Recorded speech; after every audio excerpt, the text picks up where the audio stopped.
Good morning student. Your next chapter third quantitative aptitude. इसमें क्या है, फर्स्ट टॉपिक एवरेज है आपका। तो इसमें कुछ टॉपिक्स हैं डिफरेंट, हम जिसके बारे में डिस्कस करेंगे। फर्स्ट टॉपिक तो आपका एवरेज है, जो आपने पहले किया हुआ है कि जैसे find the average of 10 first natural numbers हैं। तो एवरेज का मतलब यहाँ पे क्या है, मीन ही है जैसे सम ऑफ ऑल ऑब्जर्वेशन अपॉन में नंबर ऑफ ऑल ऑब्जर्वेशंस का क्या है फॉर्मूला लगाओगे आप। जैसे इसमें क्या है 1 2 3 4 5 6 7 8 9 10 फर्स्ट 10 नेचुरल नंबर्स का बोला गया था, तो प्लस कीजिए अपॉन 10 कीजिए तो आपके पास मीन आ जाएगा 5.5।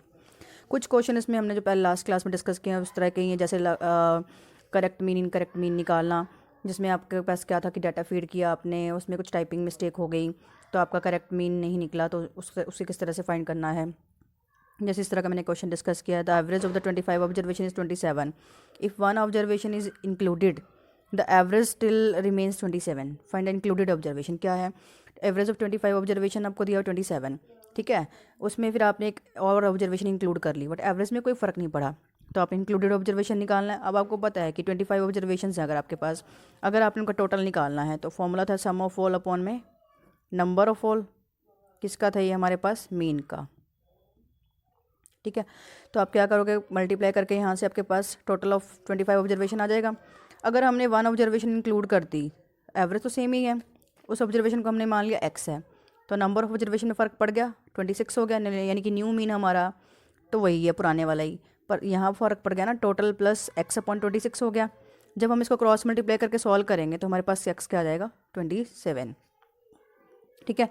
तो इसमें मैंने काफ़ी क्वेश्चंस हैं, वैसे मैंने सारे क्वेश्चन नहीं डिस्कस किए। अगर आपको कोई डाउट है तो हर तरह का एक क्वेश्चन मतलब एक एक टॉपिक डिस्कस करती जा रही हूँ और आप मुझे व्हाट्सएप पे क्वेरी कर सकते हैं।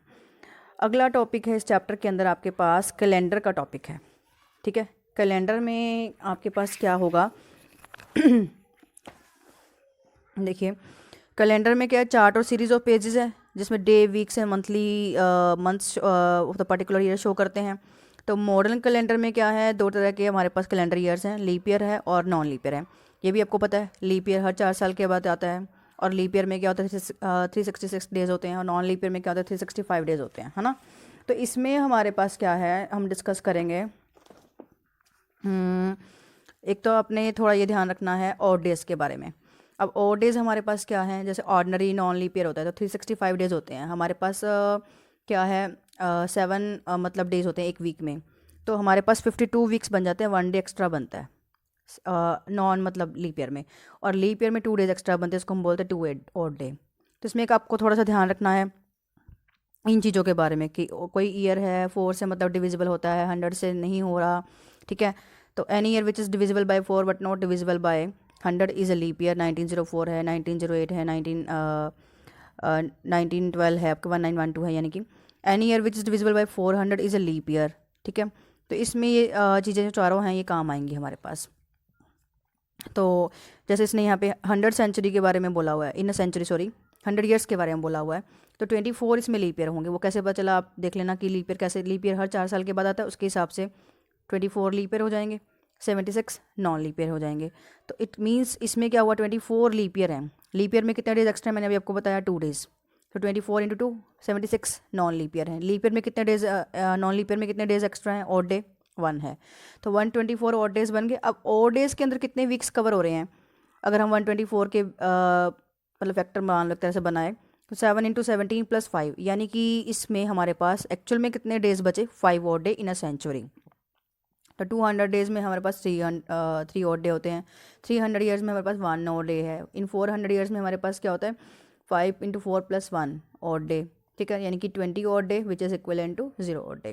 तो एक्चुअल में आपको काम क्या आएगा, ऑड डेज का कॉन्सेप्ट काम में आएगा, एक आपको leap year non leap year का। तो इसमें मैंने भी 1-2 क्वेश्चन सॉल्व किए हैं, आप वो देख लीजिए, है वो आपकी बुक में एक्चुअली एग्जाम्पल ही, वो मैं आपको समझा रही हूँ। जैसे ये है, what was a day on the 29 नवंबर 1972 है, ठीक है। तो इसमें आपने क्या करना है, 1972 को ब्रेक करना है पहले, 1600 प्लस 300 प्लस 1900 तक ले लिया आपने। अभी अभी हमने किया है 1600 में 0 ऑड डे, ठीक है, क्योंकि हमने क्या किया है, अभी हमने देखा है कि 100 में कितने हैं, 200 में कितने हैं, 300 में कितने हैं, 400 में कितने हैं, तो 400 में कितने थे हमारे पास 0 ऑड डे थे, तो उसके हिसाब से हमारे पास 1600 में 0 ऑड डे हो गया। 300 में अभी बता के हटी हूँ आपको 1 ऑड डे, आप फाइंड भी कर सकते हो क्योंकि 100 में जिसके हिसाब से 5 है तो उसी के हिसाब से हम 300 का भी फाइंड कर सकते हैं।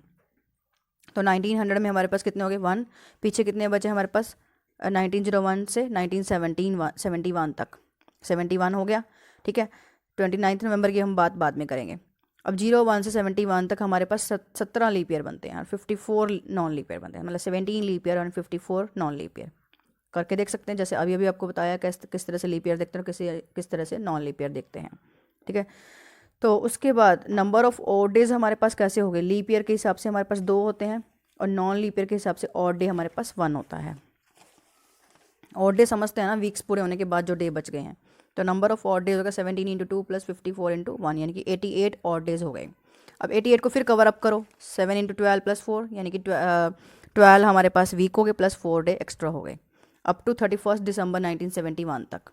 तो हमारे पास 1972 भी क्या है, एक लीप ईयर है। तो 1 जनवरी से लेके 29 नवंबर तक 334 डेज़ बनते हैं। अब 334 डेज़ को अगर हम वीक्स में कन्वर्ट करें, वही वीक के हिसाब से देखें, तो 7 इंटू 47 प्लस 5 और डे बच गए हमारे पास। तो टोटल और डेज़ हो गए 10। अब 10 को फिर से देखिए, एक वीक पूरा हो गया, 7 प्लस 3 यानी कि 3 और डेज़ बच गए। तो वो क्या हुआ, मंडे ट्यूसडे वेंसडे, यानी कि 29 1972 तक वेंसडे हैं।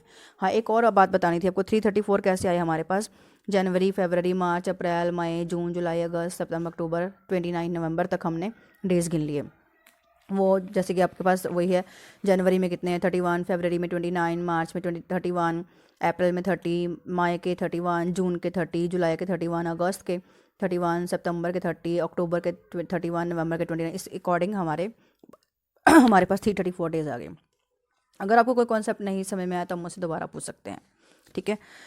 अब अगला क्वेश्चन मैंने डिस्कस किया, if the 4th October 1986 was Saturday then what be the day on the 10th April 1991।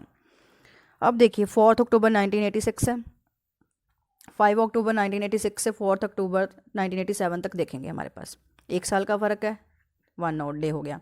फिर 5 अक्टूबर लीप ईयर के हिसाब से देखेंगे ना, नॉन लीप ईयर में तो आपके पास है ही 1 दिन और डे होता है। तो 5 अक्टूबर से 1987 से 4th अक्टूबर 1988 तक 2 लीप ईयर हो गया, क्योंकि इसमें क्या है 1988 लीप ईयर हो गया। फिर 5 अक्टूबर 1988 से 4 अक्टूबर 1989 में 1 हो गया। वैसे भी आप इसमें देख लीजिए फरवरी के हिसाब से।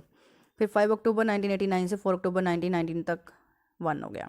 तो इस तरह से आपके पास ये हमारे 1990 तक का हिसाब हो गया। 5 अक्टूबर 1990 से अब 10 अप्रैल 1991 तक देखेंगे, क्योंकि पूछा तो उसमें है हमारे पास। तो नंबर ऑफ डेज वही आप महीने के हिसाब से अक्टूबर नवंबर दिसंबर इस हिसाब से काउंट कर लेंगे, ठीक है। 5 अक्टूबर से 1990 तक आपने काउंट, तो आपके पास total 27 plus 30 plus 31 plus 31 plus 28 plus 31 plus 10, यानी कि महीने के हिसाब से डेज लिख के 188 डेज हो गए। अब 188 के अंदर आपने देख लेना कितने वीक्स बनते हैं, उसके हिसाब से आपके पास नंबर ऑफ ऑड डेज बन गए यहाँ पे 6। तो पहले हमारे जो बन चुके थे उनको प्लस करके टोटल 11 हो गए। अब 11 में भी देख लो कितने वीक्स हो गए, प्लस हमारे पास 4 डेज एक्स्ट्रा रह गए, यानी कि Sunday Monday Tuesday and Wednesday. तो 4th डे हमारे पास क्या हुआ, वेंसडे। तो 10 अप्रैल 1991 को हमारे पास क्या हुआ, वेंसडे हो गया, ठीक है। तो इस तरह से मैंने 1-2 क्वेश्चन आपके कैलेंडर के भी डिस्कस कीजिए। बाकी अगर आप प्रैक्टिस करेंगे तो आपको जो भी दिक्कत आएगी आप पूछते रहेंगे।